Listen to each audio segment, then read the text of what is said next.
boys and girls, and welcome to Movie Goodness, where we examine life through cinema here on the KB Radio Network. I am your host, Kevin Reed, and to keep my promise, to keep this declaration that I made, what was it, last month? Or it could have been earlier this month. I don't even remember. Time's a blur now.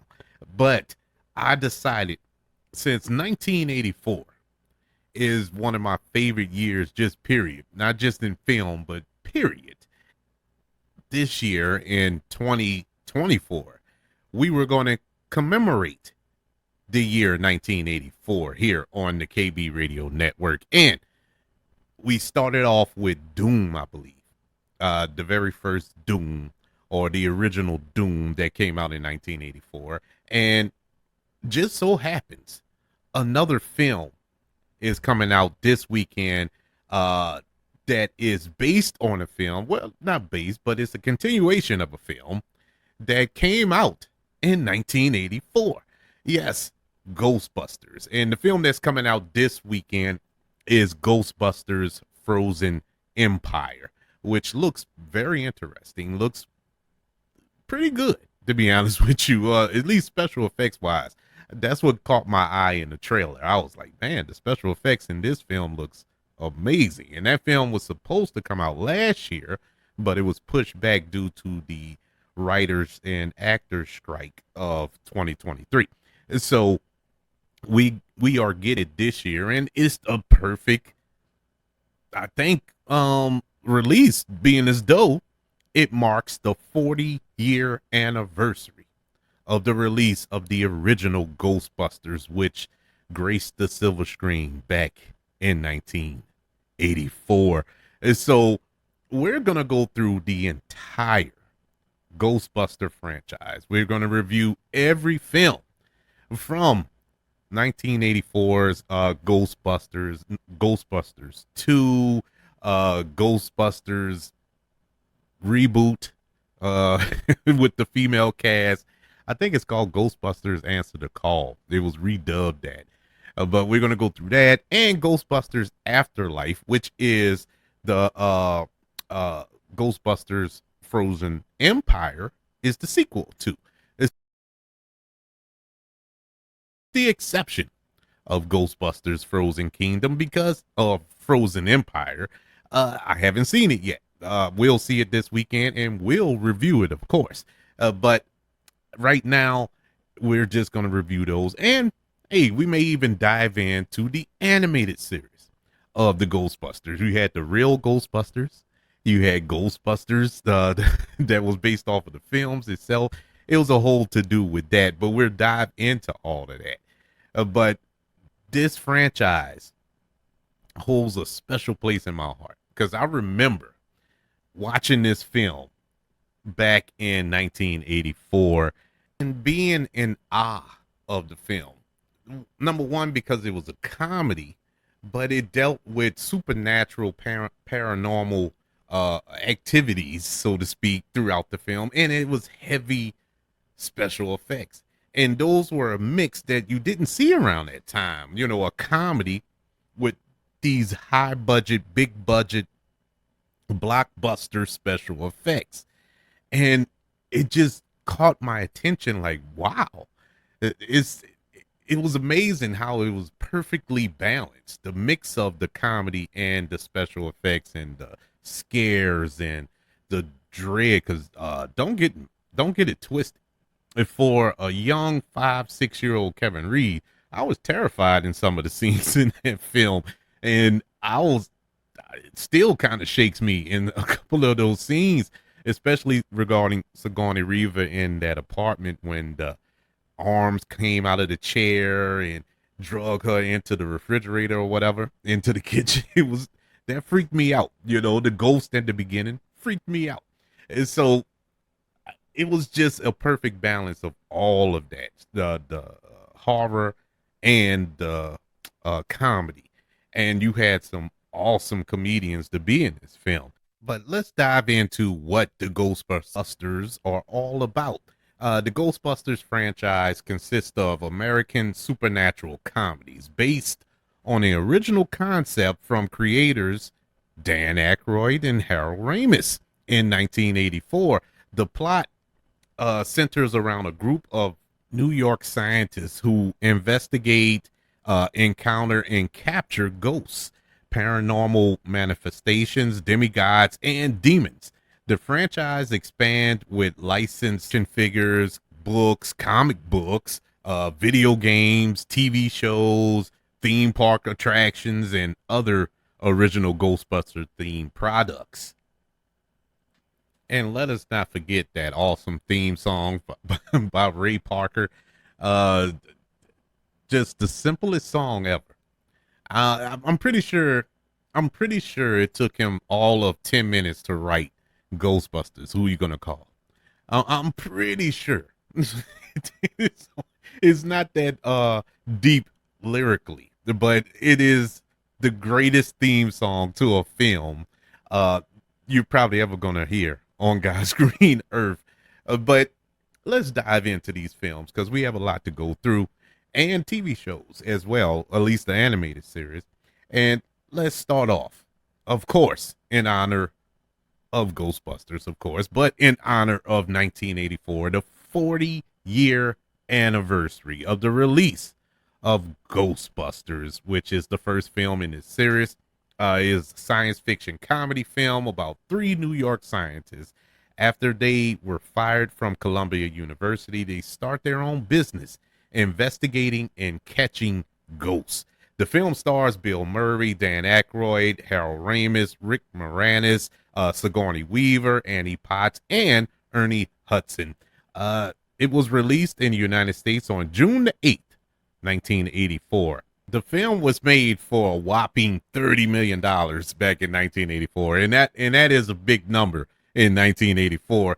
But it went on to gross $240 million in the United States and over $50 million across the seas during its theatrical run, more than the domestic gross of the second Indiana Jones installment of that year, which is Temple of Doom, making it the most successful film in America that year after re-releases and all that there, and one of the most successful comedies of the entire 80s.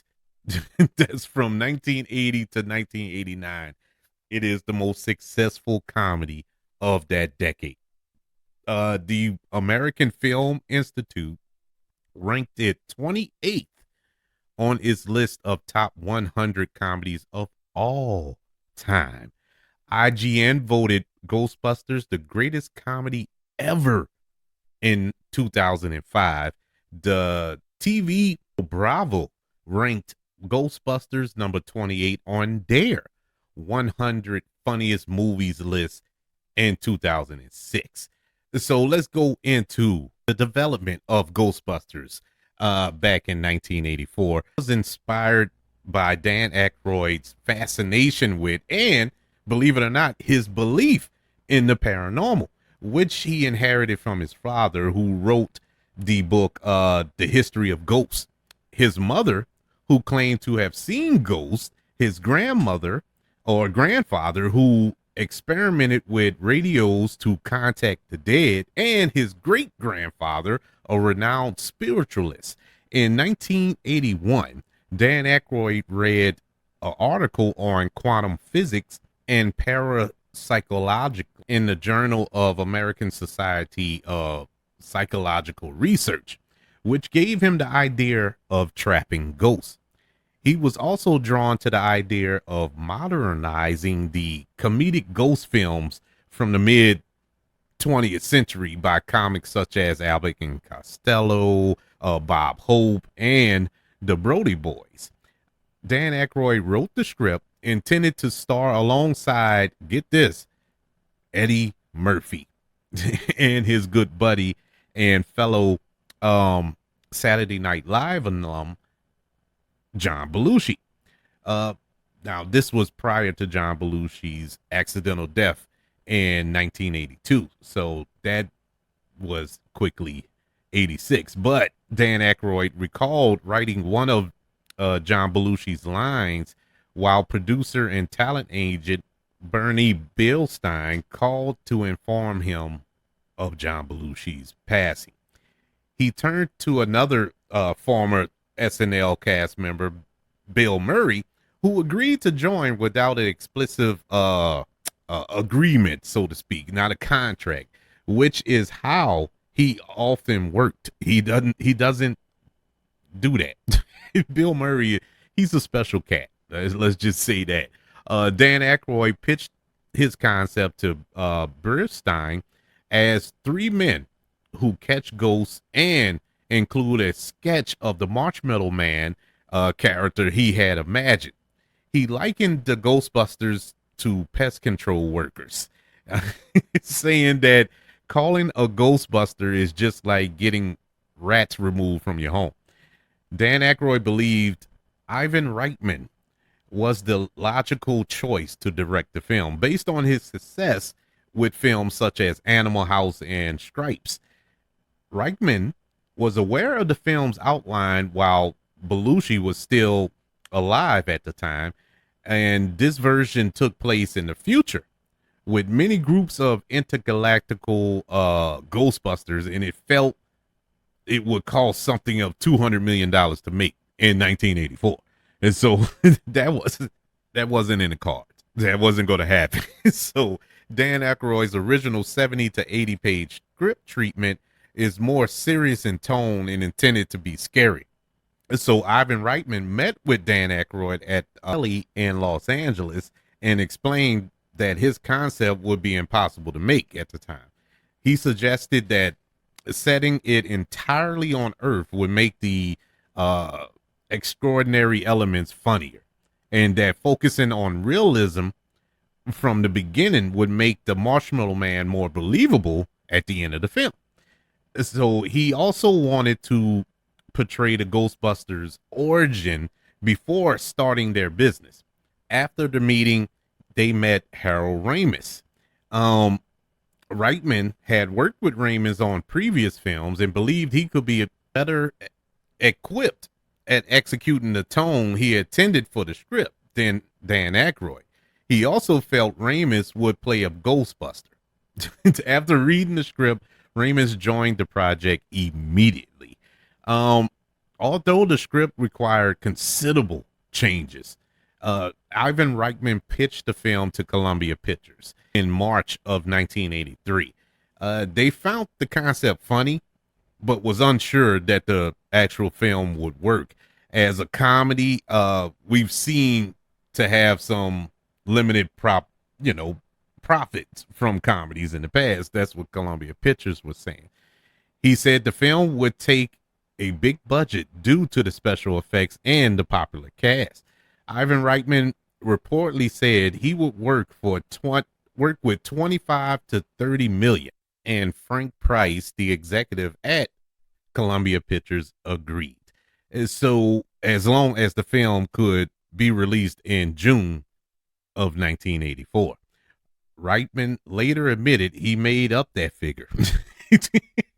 He just threw a number out there just to get the film greenlit, and it worked. But he didn't believe that deep down that he could pull it off. Plus, there was also another little faux pas.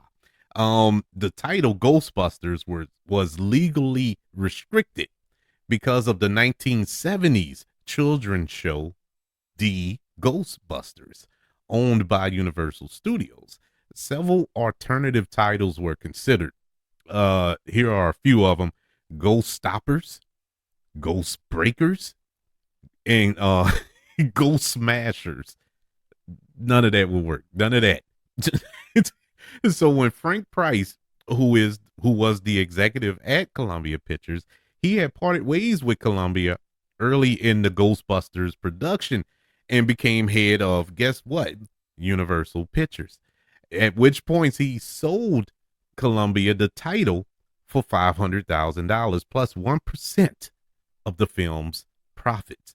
So that's how Ghostbusters was able to keep the name Ghostbusters, is because the man who greenlit the film left the studio, went to the studio that owned the rights to the name, and sold it back to him. That is crazy. That's Hollywood, people. And so when it came to writing the actual working script for the film, Dan Aykroyd, Harold Ramis, and Ivan Reitman began reworking the script. They worked day and night and basically banged it out in 2 weeks. Dan Aykroyd was willing to rework his script. He considered himself a kitchen sink writer who creates the funniest situations and paranormal jargon, while Harold Ramis refined the jokes and the dialogue. They worked separately, then rewrote each other's draft. Many scenes had to be cut, including an asylum haunted by celebrities and an illegal ghost storage facility in New Jersey in a New Jersey gas station. I don't know where they would have went with that. With either one, actually, the asylum one was interesting. I wish they could have did that, but I don't know where they were going to go with the ghost storage at the gas station thing. That seemed weird, but I'm whatever. Moving over to the casting of this classic, Bill Murray was considered a central Ghostbusters potential success, but he was known for not committing to projects until late.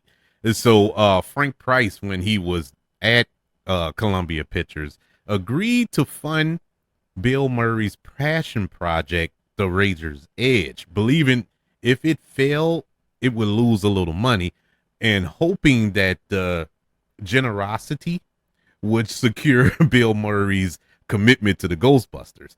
Other names that were thrown about as far as casting in this film: Michael Keaton, Chevy Chase, Tom Hanks, Robin Williams, Steve Guttenberg. You know, it was the 80s. And get this, Richard Pryor were also considered for roles in Ghostbusters.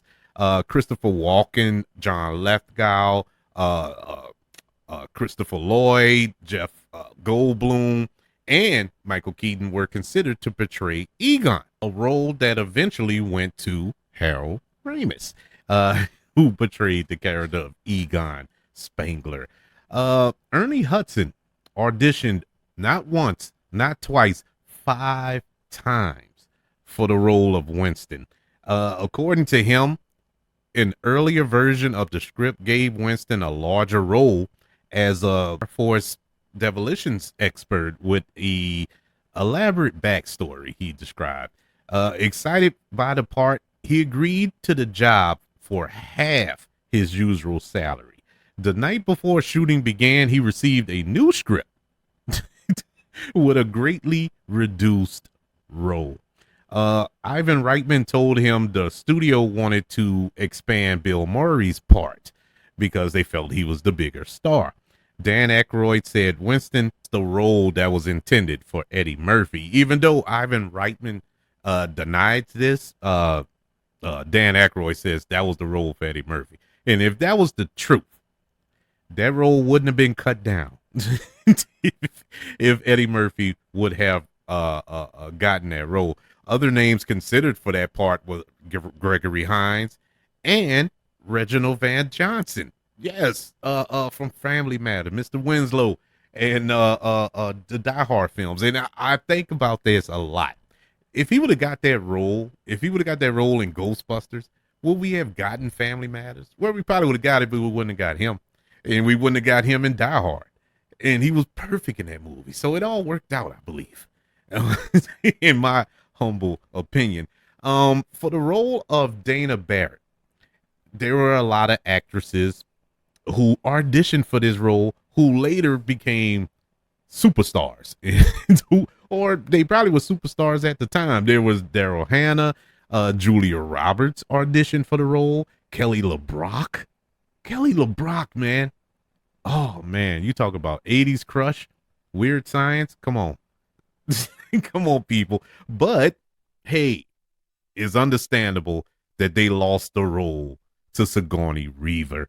Probably one of the biggest female names in science fiction films of all time, going back to the Alien films. I mean, come on, people. Now, for the role of Louis Tully, who is portrayed in the films by Rick Moranis beautifully, may I add. That role was originally offered to John Candy. He told Ivan Reitman he did not understand the character and suggested portraying Telly as a German with multiple German shepherds. But the filmmakers felt there were already enough dogs in the film, uh, including getting turned into one, Telly. And so John Candy chose not to pursue the role. Ivan Reitman had previously worked with Rick Moranis and sent him the script. He accepted the role within an hour, smartly, might I add.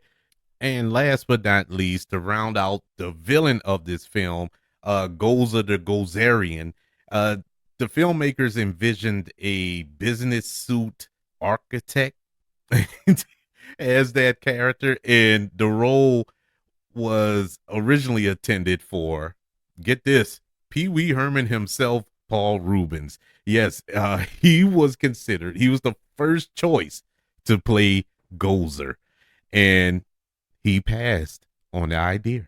And so they they went a different route. When they decided to change the character a little bit, other names floated about were Grace Jones and David Bowie. And so the world went to a lesser known Yugoslavian actress whose name I'm not gonna butcher, but they they end up getting the role as Gozer. Funny enough, a little Easter egg here. Ivan Reitman, his wife, and their children, Jason and Catherine, filmed a cameo for this movie. They were in the building that Dana Barrett lived in. Now, what makes that significant? Jason Reitman went on to be an accomplished filmmaker himself. So much so, he even directed Ghostbusters Afterlife. So he has been there since the beginning. So I just thought I'll throw that in there. But let's get into the review of Ghostbusters from 1984. Let's begin with the cast of this absolute classic. Bill Murray as Peter Venkman, basically the star of this film, if not franchise. He is doing God's work in this movie. He is truly carrying the load, and everybody, when I go down the list, everybody does their part. But Bill Murray is it's just something special about Bill Murray in every role that he plays, and this is no exception. He brings a level of vulnerability, yet comedic, not silly. It's like borderline silly, but it's not quite silly. You know, he stays right there as this kind of a ladies' man, a womanizer, uh, nobody you would buy as a scientist, you know, as this highly intelligent individual, because he takes absolutely nothing serious, including the ghosts. You know, and the dude is just hilarious. Loved him in his role. Loved the chemistry between him and the rest of the co-stars in the cast here. I really loved it. He is my favorite part of this movie. It was the scene with him when they're in the hotel and we first encounter Slimer, and he spots Slimer. He spots Slimer and he's calling for Ray on the radio, and he's talking to him like, I see him, Ray, and yada yada yada. And you hear Ray, who was portrayed by Dan Aykroyd, say, "Oh, he's an ugly bugger, isn't he?" And Bill Murray in his little deadpan delivery, you're like, I think he can hear you.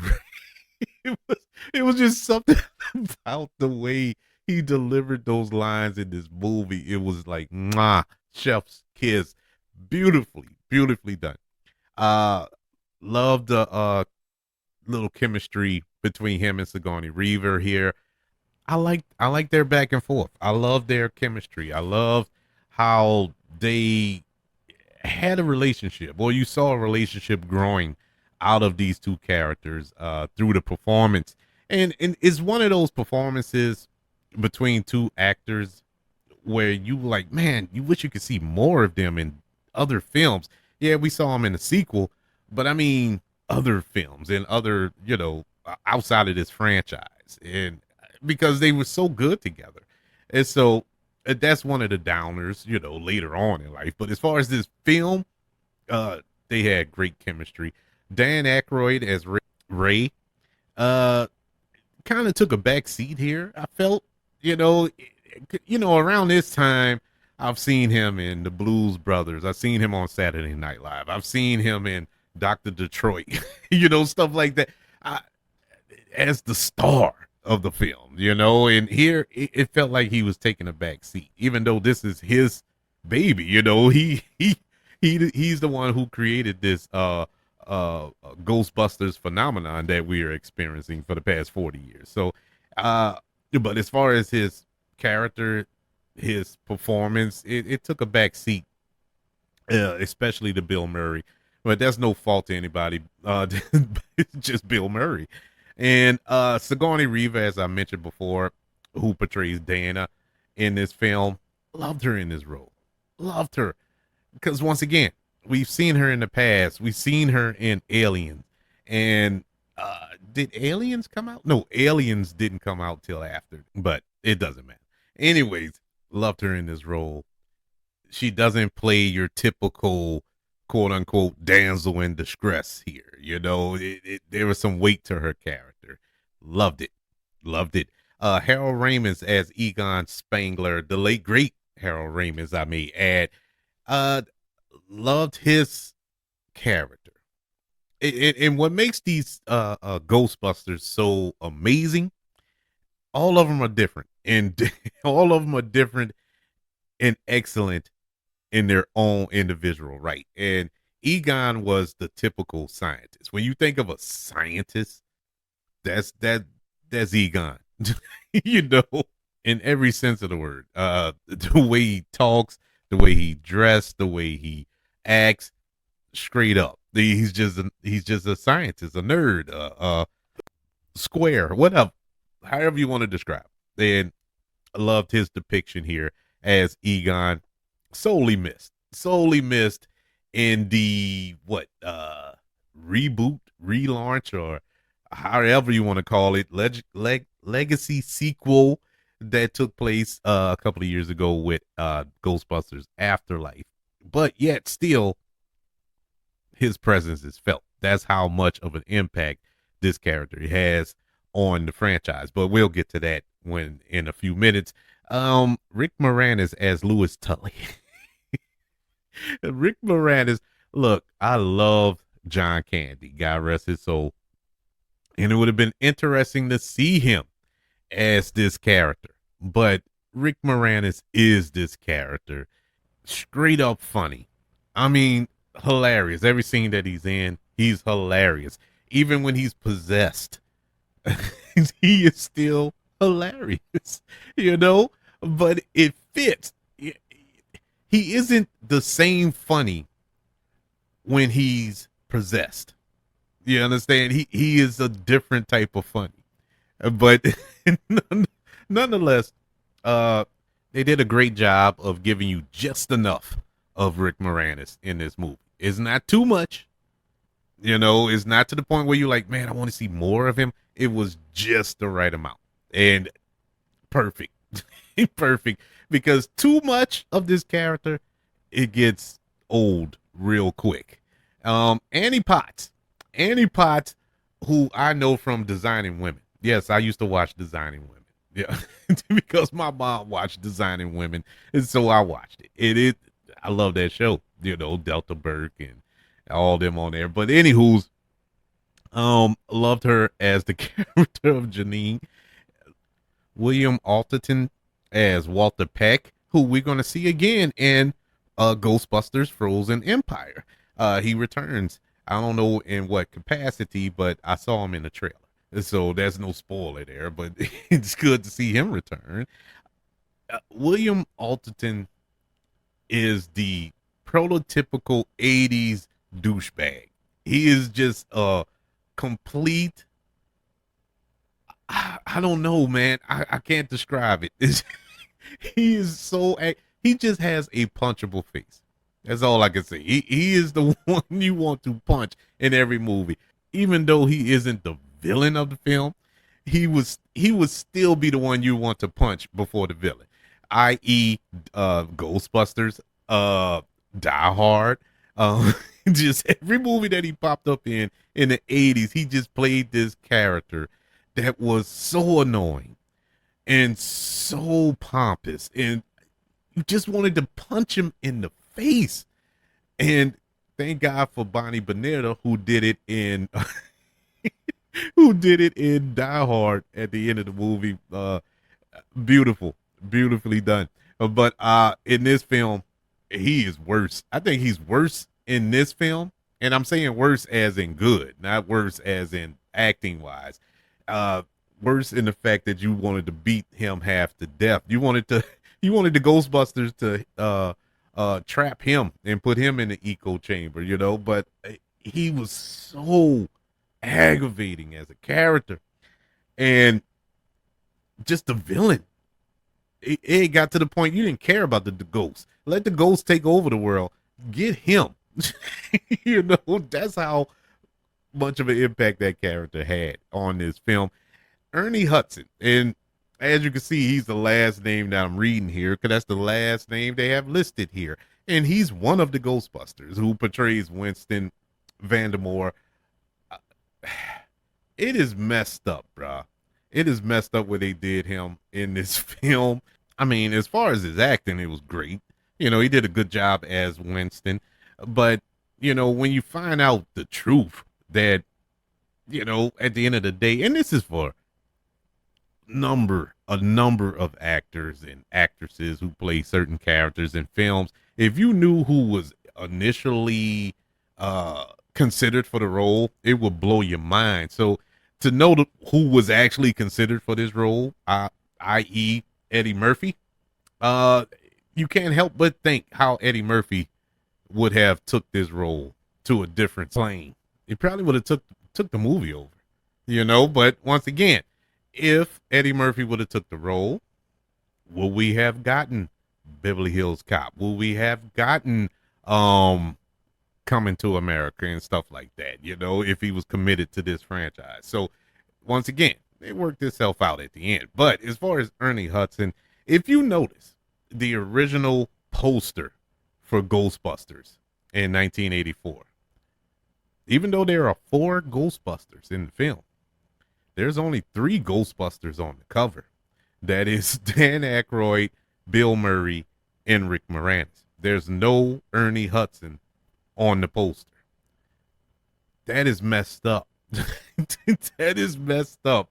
And he's spoken on this. He doesn't hold back, and he calls it what it is, racism. He calls it precisely what it is. And the way his role was cut, it was cut. He doesn't come into the film until midway through.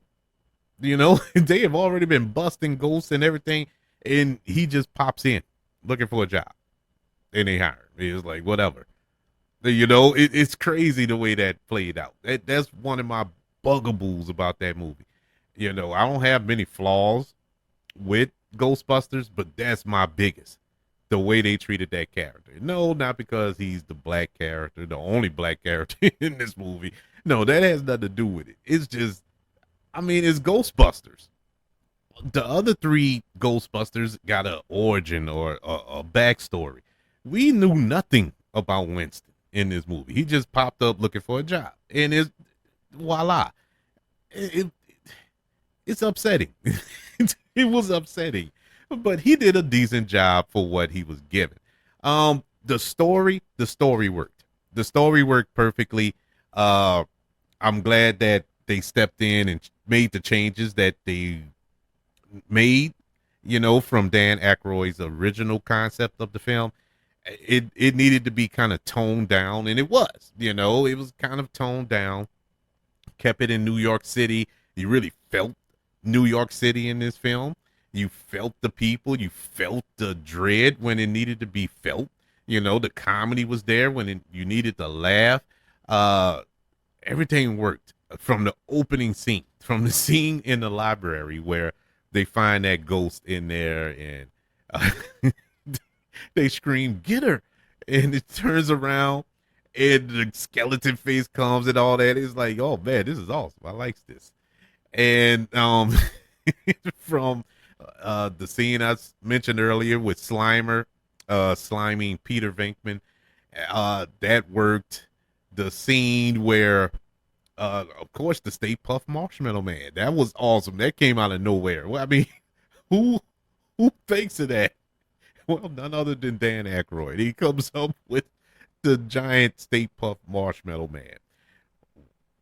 What I mean, whatever. It was cool though. Um, Gozer as the villain. Cool. I liked that little portion. I liked the possession of Dana Barrett and Louis Tully and them turning into these devil dogs or whatever. And the idea of not only these guys have to fight ghosts and deal with that, but they also have to deal with the city, have to deal with the city government and them being the true villains of the film. The biggest villains aside from the ghosts. I like that aspect of it. But all of that work, Ivan Reitman's direction was spot on, perfect. It was a perfect tone and balance to this film. Even though I do have flaws, like I said before, the Winston character was just betrayed. Just completely betrayed in this film. I didn't like that. I didn't like how all of a sudden when we get to the second film, how no, it seems like everybody forgot what took place in this film, but it's really no fault of this film. I'll talk about that when we talk about part two. But honestly, my only bugaboo is what they did to the Winston character in this film. It just felt like he didn't fit the movie. It didn't fit in the movie. Even though there were four Ghostbusters, one just did not fit. And it was like sticking a round peg in a square hole or whatever, however the saying goes. But that is a big, big, big strike against this film. Ghostbusters from 1984 gets a letter grade of a B plus. I wanted to give it an A so bad, but I can't move past that. Especially me being older now. What actually was really sad, this is something I picked up on when I was 6 years old. I felt that in 1984. So now even more so, it's like, oh my God, man, what was the point of that? What was the point of adding that character? If Eddie Murphy was the attended actor for that role, they couldn't get him. And if they couldn't get him, they were just gonna butcher the role. They might as well just 86 the role because it really was pointless. His role was really pointless if in the grand scheme of it all. But hey, whatever. The film is still great, still a classic, still love it. Will watch it every day if I had to. When I rewatched it for this show, enjoyed every minute of it except for those minutes that I just mentioned. But yeah, the original Ghostbusters in its 40th year anniversary gets a B plus. All right, moving over to its sequel, which came out in 1989, another favorite year of mine, but I don't think I'm gonna do a show dedicated to 1989. But in any event, Ghostbusters 2, and returning is director Ivan Reitman. Also returning is the cast: Bill Murray, Dan Aykroyd, Sigourney Weaver, Harold Ramis, Rick Moranis, Eddie Hudson, and Annie Potts. And on the poster this time, Ernie Hudson is on it. Wouldn't you know? He made it to the poster for part two, but it is the sequel to the 1984 film, of course. And this is set 5 years after the events of the first film, the Ghostbusters have been sued and put out of business after the destruction caused during their battle with Gozer in the first film. While a new paranormal threat emerges, the Ghostbusters reunite to combat it and save the world. This film, and this is what I guess I might as well say it now because I said it when I was talking about the review of the first film. I didn't like how this film came to be. They start off and they're no longer the Ghostbusters. They've been sued by the city and went into bankruptcy. They shut down the Ghostbusters business, and I guess all the ghosts went away, so there was no need for it. It was like whatever. Dana and Peter Venkman aren't together no more. Dana has a baby, and from a previous relationship, and all this here. It was just like, what happened? I mean, it's only been 5 years. I could see if this was 20 years later. It was 5 years. And why sue? Why did you sue the Ghostbusters? They saved the world. Yeah, okay, there was destruction. Yeah, there was some damage, but they saved the world.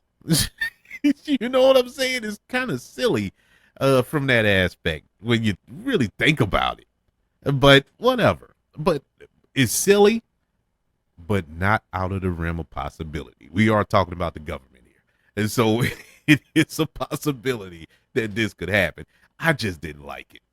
I wanted them to go in. I wanted this movie to start, and they're here, and they're still busting ghosts and, getting their shine on. But no, we're kind of starting from scratch yet again, kind of rehashing the first film in certain elements.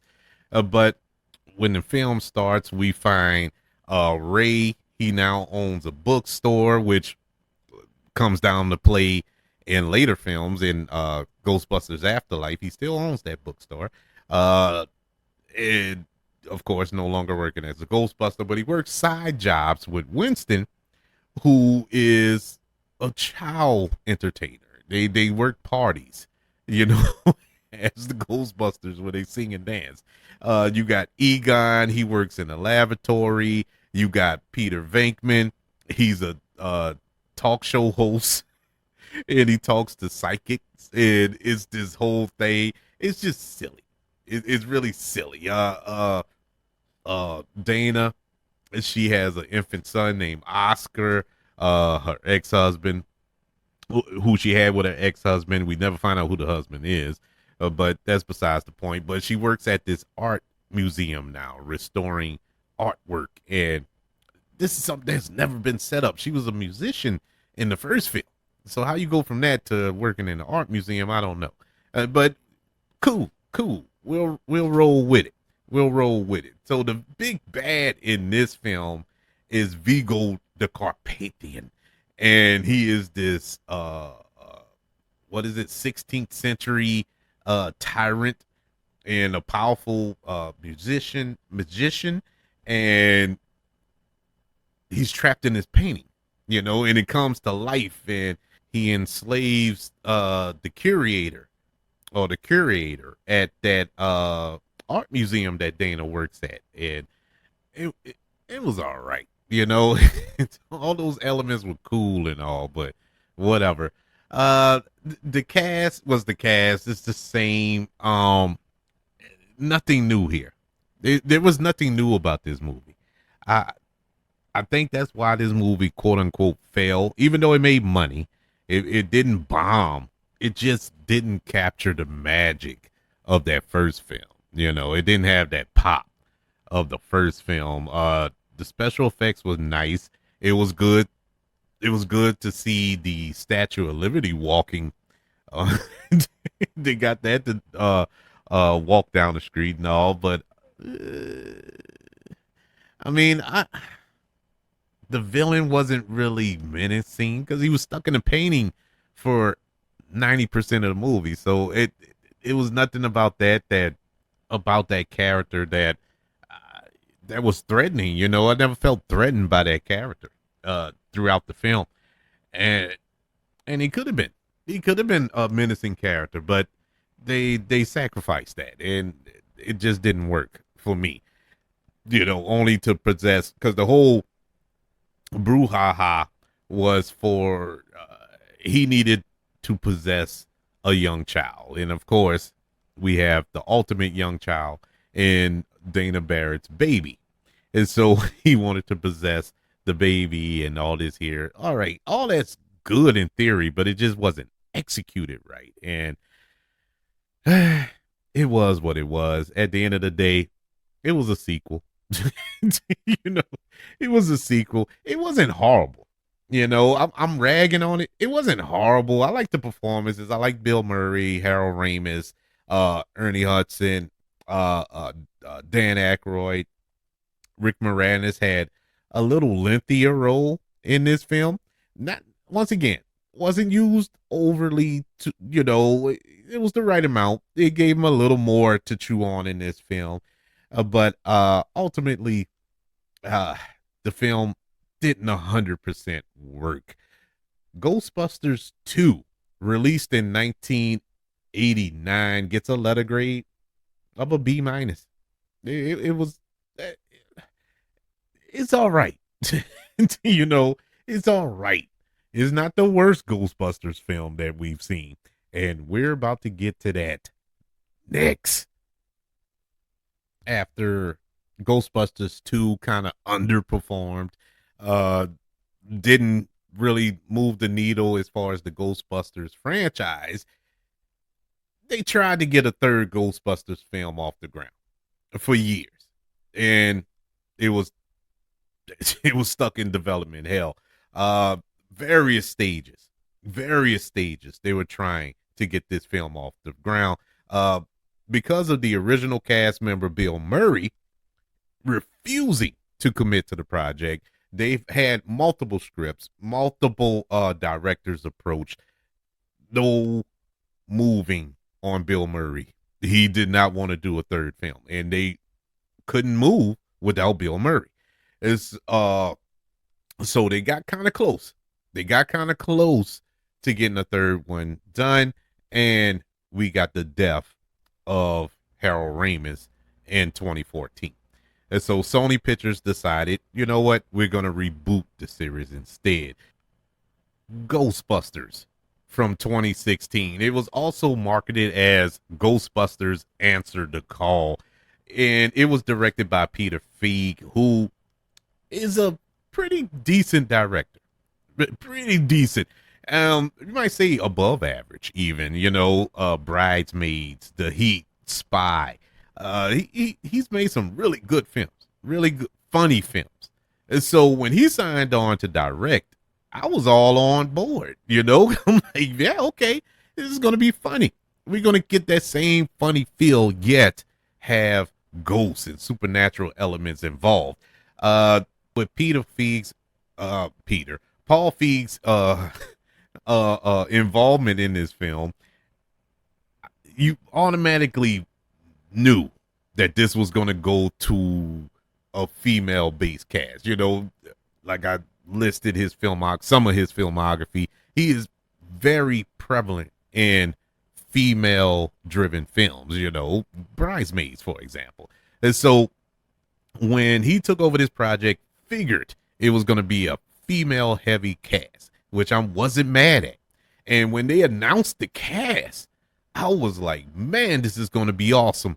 The cast for the 2016 Ghostbusters, we had Melissa McCarthy, Kristen Wiig, Kate McKinnon, Leslie Jones. Also in this cast, you had Andy Garcia, Cicely Strong, Charles Dance, the late great Michael K. Williams, and Chris Hemsworth. There's no way this film should fail.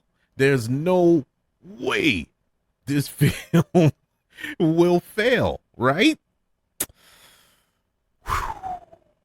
The plot for the 2016 Ghostbusters, it focuses on four eclectic women who start a ghost catching business in New York City after a paranormal encounter.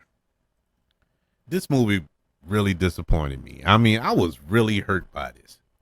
And this movie had so much controversy after its release because nobody liked the movie. And automatically, the filmmakers and everybody involved assumed that it was because women led the film. Now, I can't speak for everybody. They're probably, well, I ain't no probably in it. Most likely, there are a lot of men or even women who didn't give this movie a chance because women led the film. This isn't my Ghostbusters. All right, cool. I'm not one of them.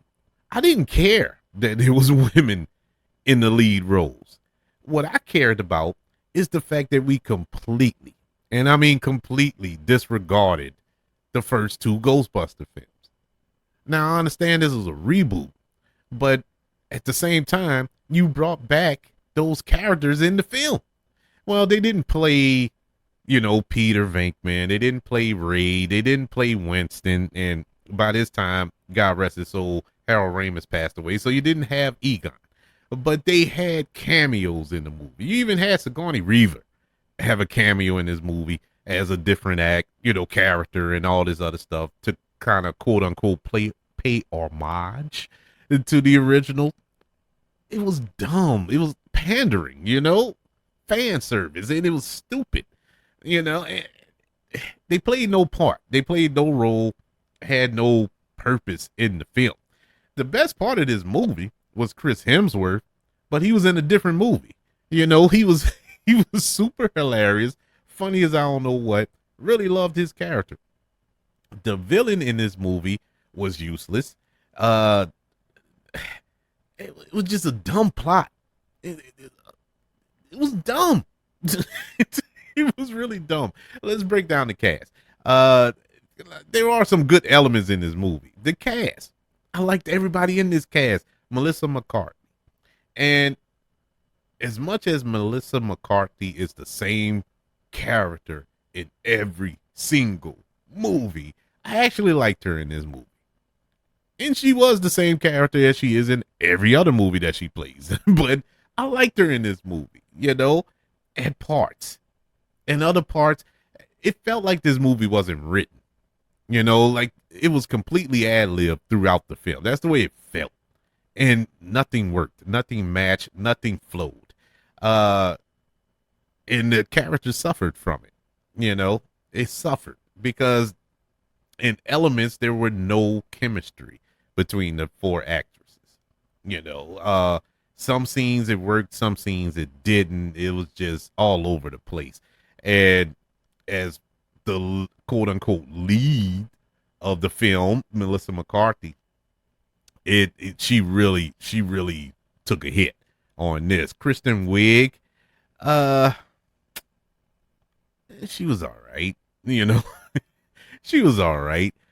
Kate McKinnon, funny, did not belong in this movie. Completely miscast in this movie. She was in a different movie.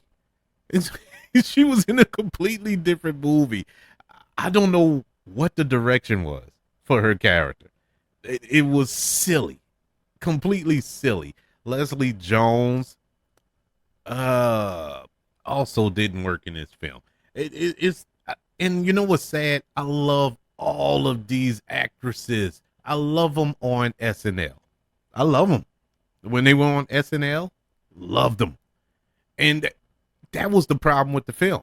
They tried to make it a long SNL skit. It felt like a SNL skit about Ghostbusters, and it lasted for 2 hours, and it did not work. Chris Hemsworth as Kevin, good character, funny. Chris Hemsworth proving that he is more than just Thor. Loved it. Loved him in this movie. That's all I can pretty much say. The villain. Neil Casey, I think his name, the guy who plays the villain.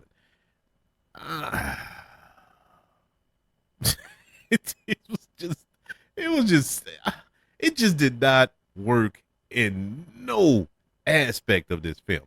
Nothing worked. We did get, like I mentioned before, we got cameos from the existing characters or actors from the original films. Bill Murray, he was a paranormal debunker. You know, that's who his character was. Dan Aykroyd was a taxi driver. Ernie Hudson was Leslie Jones' uncle who owned a mortuary. Sigourney Weaver was a mentor to Kate McKinnon's character. Annie Potts, she cameoed in this film. I think she was I don't know, what was she? I can't even remember what her character was. But anyways, they were just in the movie just to be in the movie. Yeah, it made no sense, and it really made me mad. Okay, not Dan Aykroyd, but Bill Murray, you chose to be in this film, but you wouldn't do a third Ghostbusters. It made no sense. But this movie did not work at all. Uh, this is the only film out of all of the films that I'm reviewing today that I did not rewatch for this show because I just cannot go back to watch it. I've tried on multiple occasions to rewatch this movie since it came out in 2016, and I can't do it. It's just soul crushing to sit down and watch that movie. It it wasn't funny, it wasn't entertaining, it was all over the place, and quite frankly, I just didn't like it. Ghostbusters Answer the Call from 2016 gets a letter grade of a D. Yeah, man, this was the down. This was the down point of the Ghostbusters franchise, and it made me appreciate Ghostbusters 2 a tad bit more. Yeah, failed attempt at a reboot. They should have just left it alone. And it has nothing to do with women. It has nothing to do with being sexist or misogynistic or whatever you want to label it. It just wasn't a good movie. Point blank, period. So we move on. We move on to another attempt. And I think this was the route they should have went in the first place. 2021, we get Ghostbusters Afterlife. And this film is directed by not Ivan Reitman, but Jason Reitman, who stepped into the driver's seat, taking over for his father to direct this film. And I was kind of skeptical at that because, Jason Reitman, as good as a director that he is, never did anything of big budget affair. He directed Juno and Up in the Air, stuff like that. Small independent type film. So a big kind of a blockbuster type film. I don't know. It was cause for skepticism. Not to mention still licking our wounds from the that reboot from 2016. But yeah, I was a little nervous. But in this film, starring, we have Carrie Coon, Finn Wolfhard, McKenna Grace, Paul Rudd, and returning in their proper roles, we have Bill Murray, Dan Aykroyd, Ernie Hudson, Annie Potts, and Sigourney Weaver. This film is set 32 years after the events of Ghostbusters 2. It follows a single mother and her children who moved to an Oklahoma farm they inherited from their estranged father, Eon Spangler, a member of the original Ghostbusters. This was a genius idea and a beautifully executed, might I add. It made all the sense in the world because this was set up in Ghostbusters. Was it the first the first Ghostbusters, with Egon explaining about this corporation out of Oklahoma or wherever it was, and how they worship Gozer and all this here. Yes, we get the return of Gozer in this film, but it was a cool return. You know what I'm saying? It wasn't just a cash grab return. It made sense the way they worked it into the story. And so I enjoyed that element of it. The cast of this film, Carrie Coons, who plays Carly, the mother here, I liked her I liked her role, and I didn't know much about Carrie Coon until this film, and I went back and watched some things with her. I was like, man, I really enjoy her. you know, really enjoyed her, and I liked her in this role. Finn Woodhart from Stranger Things fame. This was a nice little touch for him. A little underused in this film, I must say.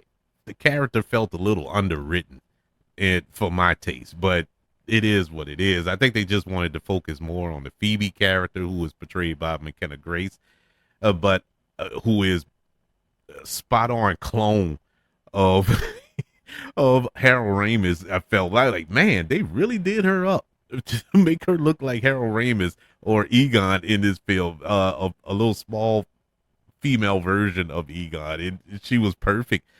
She captured the essence of Harold Ramis in her performance, and man, I'm a big fan. I can't wait to see more of McKenna Grace going forward. Paul Rudd, Paul Rudd is awesome in everything. Paul Rudd is one of these actors that I think 20 years from now, we all gonna sit back and say, man, we had something special with Paul Rudd. You know what I'm saying? Not to the degree like the man would be dead or anything like that. I pray he lived to be 200 years old. But I'm just saying, like, man, he really was awesome because he's not getting much flowers as I feel he deserved. I know a lot of people love Paul Rudd, and he deserves all the love, but I think he needs more, in my humble opinion. I just enjoyed him. I enjoys it. See, he got me all flustered. I enjoy him in everything, and he was awesome in this. I thought initially that he was just going to be some type of name to put in the movie because other than him, we really don't have any quote unquote big names until you get to the returning stars. But I just thought, they riding high off of the Ant-Man fame and Paul Rudd being Paul Rudd. But no, he really has a role here, and a significant role. And I loved it. I loved his character in this film. The returning actors in this film, perfect use of them. Perfect use of them. They're not in it very long. They're not in it long at all. But it's the perfect amount. We didn't overuse them. We didn't underuse them. They were used properly. Just a perfect amount of those actors returning in this film, which is kind of what makes me a little nervous about Frozen Empire, because it looks like they're going to be in it a little more, but we'll see. I could be wrong, but I thought they were used great in this film, and the use of Harold Ramis likeness in this movie. Oh man, it really brought chills when when he showed up, when his ghost showed up. Oh my God, chills ran up my spine. And for the original cast to kind of turn and look at him and give him kind of a goodbye, a goodbye look to him, and it really rang true, or rang hard with Bill Murray, because if they weren't on the same page for years. They had a big falling out after the Groundhog's Day film, and they didn't speak for years. Now, they did bury the hatchet when Bill Murray went to Harold Ramis' house when he was on his deathbed, and they hashed it out right before he died. So that was awesome. But to actually see them on screen, quote unquote, and Bill Murray to kind of, I don't know, just get closure, I guess you could say. It just felt, it held an extra weight to me, and that could be completely completely off base from what they were trying to achieve there, but that's what I felt, and I absolutely loved it. I love it to this day, and that scene still tears me up a little bit. The use of the little State Puff marshmallow men, not the large version that we got in the original, but the actual marshmallows running around killing themselves, was so cute in Walmart. I thought that was funny. and the return of Gozer, and this time portrayed by Olivia Wilde. No, I thought that was perfect casting. I was like, man, is that Olivia Wilde? And yeah, it was Olivia Wilde. I thought that was cool. This was a really cool film. A really cool film, and a jolt of energy into this franchise that it desperately needed. Loved it. That's why we're getting this sequel this weekend, and it certainly washed the bad taste of that reboot out of our mouths. Ghostbusters Afterlife, which was released in 2021, gets a letter grade of an A minus. Yeah, it was near perfect. It's probably my favorite out of the Ghostbusters. The only reason I say Ghostbusters, the original from 1984, is my favorite is for nostalgia reasons. Nostalgic reasons, because it is the one that started it all, and it's the one that defines my childhood. So that's why I give it the edge. But as far as quality and enjoying it, it's definitely Afterlife for me. But that is the rundown of all of the Ghostbusters films in the franchise. I wanted to touch in on the animated series, but I ran out of time. I guess I talked too much, which I often get accused of. So it's all good. But I would like to know, what is your favorite Ghostbusters film? And are you excited for Ghostbusters Frozen Empire being released this weekend in theaters? I would love to know your thoughts. Email the show, kbradiopodcast@gmail.com. You can also look up the show on all social media platforms. Just search for the KB Radio Network. Search for the KB Radio Network channel on YouTube. Subscribe and like this video if you don't mind. Also, don't forget about the 5 stars, the reviews, and sharing this show if you're listening on Apple Podcasts, Spotify, iHeartRadio, wherever you're currently listening to movie goodness here on the KB Radio Network. Everybody, thank you for joining me for this little deep dive into the world of Ghostbusters. Who you gonna call? Want you all to know that I love you, continue to love everyone, and until we speak again, you all be blessed.